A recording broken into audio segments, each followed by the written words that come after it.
Hagley Hall is an impressive building that was built in 1760. It sits in the large village of Hagley in Worcestershire and is surrounded by picturesque hills and woods. These woods are the private property of Lord Cobham and the Littleton family who live in Hagley Hall. As dust began to settle over the hills on a cool April in 1943, the Littleton family would have had no idea that 4 young boys were sneaking through the trees searching for birds' nests. The 4 teenagers, Robert Hall, Thomas Willits, Bob Farmer and Fred Payne, were hoping to find some eggs to help bulk up their family's meals. World War II was well underway by this point, and the boys' families were living off of a measly amount of rations and any extra scraps of food that they could scrounge up. The boys tread carefully through the woods, not wanting to make too much noise and potentially alert the groundskeeper. They climbed several trees and found nothing until an unusual looking tree caught the attention of one of the boys. Bob Farmer approached the tree, known as a wych elm, and began to climb it, figuring that its hollow trunk would be the perfect hiding place for a bird's nest. Once he had pulled himself up using the many spindly branches, he looked down into the tree, and did indeed find something hidden there. Looking back up at him from inside the hollowed out tree trunk was not a bird's nest, but an off-white object with what he thought was mud stuck to it. At first, he didn't quite understand what it was he was looking at, and thinking that it was an animal skull, he picked it up to get a better look. As he turned it around, he felt his heart pound in his chest and his stomach churn. He was holding a human skull.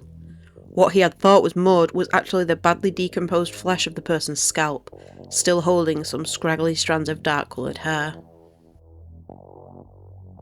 Obviously startled by this find, he yelled out to his friends, dropped the skull, and scrambled out of the tree.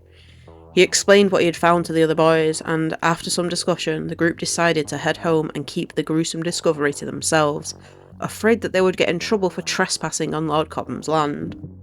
However, the youngest of the boys, Tom Willits, felt uncomfortable keeping such a secret and so told his parents about the skull in Hagley Woods. His parents very quickly informed the local police and the area was cordoned off as they began their investigation. Once they looked into the old tree, they found not only the skull, but an entire skeleton, along with some clothing and jewellery. The skeleton was missing one of its hands, but as the search expanded outwards from the tree, the scattered bones would be found. A piece of taffeta, which is cloth made from silk and polyester, was found inside the skull's mouth, and so it was thought that the unfortunate person had died of suffocation. Quick note, this picture, which is often cited as the tree in which the remains were found, is actually not the wych elm in question, but I guess it looks much more like a weird and creepy tree than a real wych elm would. The real tree was also destroyed not long after the remains were removed, and so there aren't any photographs of it. Professionals were quickly able to establish that the skeleton belonged to a woman, aged around 35 years old. She was fairly short at just 5 foot and with a distinctive set of teeth, as her 2 front teeth overlapped significantly. They were also able to figure out that the woman had been dead for around 18 months, which made her time of death sometime during October of 1941. Due to the apparent cause of death and the suspicious place the remains had been found, the case was quickly deemed to be a murder, and police began searching for leads as to the identity of the woman and, in turn, who had done this to her. Unfortunately, they would almost immediately hit a dead end, as every avenue they explored led them nowhere.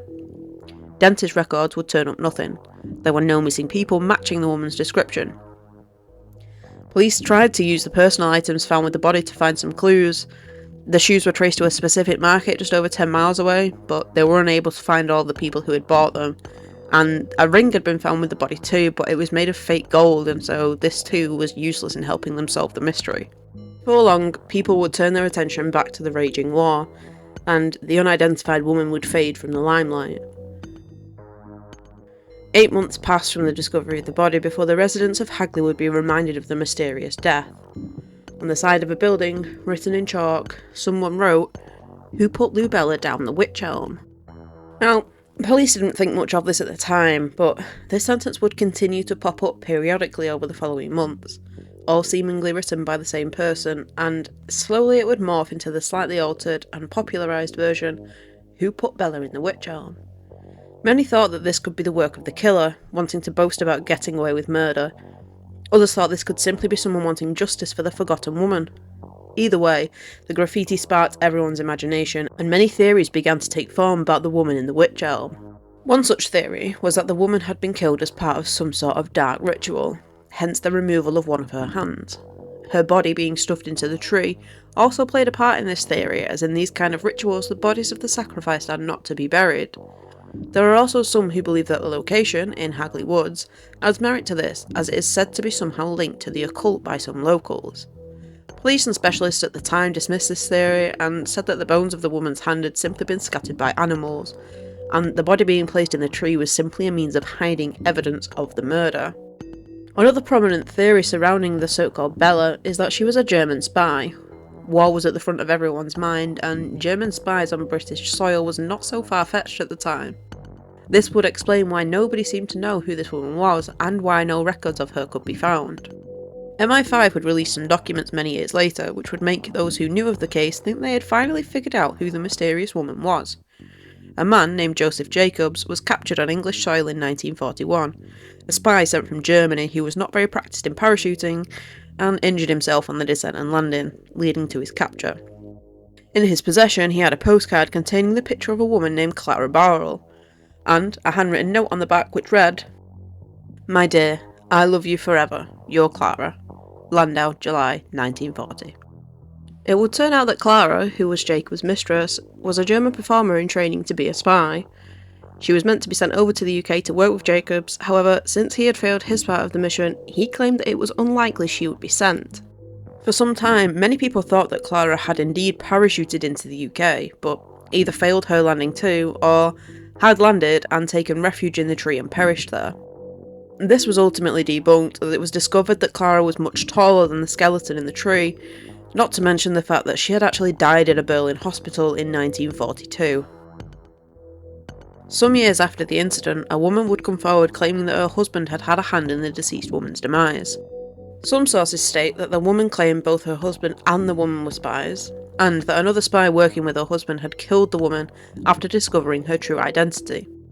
Other sources simply say that the husband and the friend had been out drinking and had either been with or come across a very intoxicated woman. They placed her in a tree to sober up and to teach her a lesson, and she had been unable to get out and died there as a result. The husband would die not long after this in an asylum, after having a mental breakdown due to being constantly haunted by what he had done. This theory has several holes in it, however. For example, someone who knew the husband quite well would say that he had been an ill man for a long time, and that if he had indeed told this story to his wife, it would have almost certainly been something conjured up by his mental health issues combined with his alcohol problem. There is also the question of why the wife waited so long to come forward with this information. She had been separated from her husband at the time that this would have taken place, not to mention the fact that he had died shortly after, and so she wouldn't have had to worry about any repercussions that would fall onto her ex-husband's shoulders. The wife reported this story using a fake name, and in response to an appeal with reward money for any meaningful leads, which casts even more doubt on the validity of her claims. Police reopened the case several years later due to information coming out about a group of travellers that had been camped out near Hagley Woods around the time the murder would have taken place. It is thought that the woman could have been killed by members of her own community, as this would account for both the lack of local knowledge of the missing woman, and why she was apparently never reported as missing. As the name suggests, travellers move around a lot, and it would have been almost impossible to track their movements back in the 1940s, especially with the majority of resources being funneled towards the war effort. In my opinion, this is the most probable of the theories. It's certainly the simplest, and oftentimes it is the simple answers that are the correct ones. Despite the theories though, nobody has ever been able to definitively answer who the woman was, or how she ended up in the Witch Elm. Graffiti would continue to appear sporadically through the years, including on the Hagley Hill obelisk in 1999, located not far from where the body was discovered. We were also able to get a good idea of what the woman would have looked like in 2018 when Caroline Wilkinson, who is a leader in her field of craniofacial reconstruction, used pictures of the skull to recreate the woman's face. The actual skull, which would have allowed for even more accuracy, was unfortunately lost at some unknown time. If the remains are ever rediscovered, we may be able to extract some DNA and perhaps finally be able to identify the Bella in the Witch Elm. Which theory do you think could explain this mystery? Was she a spy, the victim of some dark magic sacrifice, or do you think there's another explanation? If you enjoyed this video, please consider subscribing to the channel and leave a comment down below with any suggestions for future videos. Thanks for watching, and I hope to see you again next time.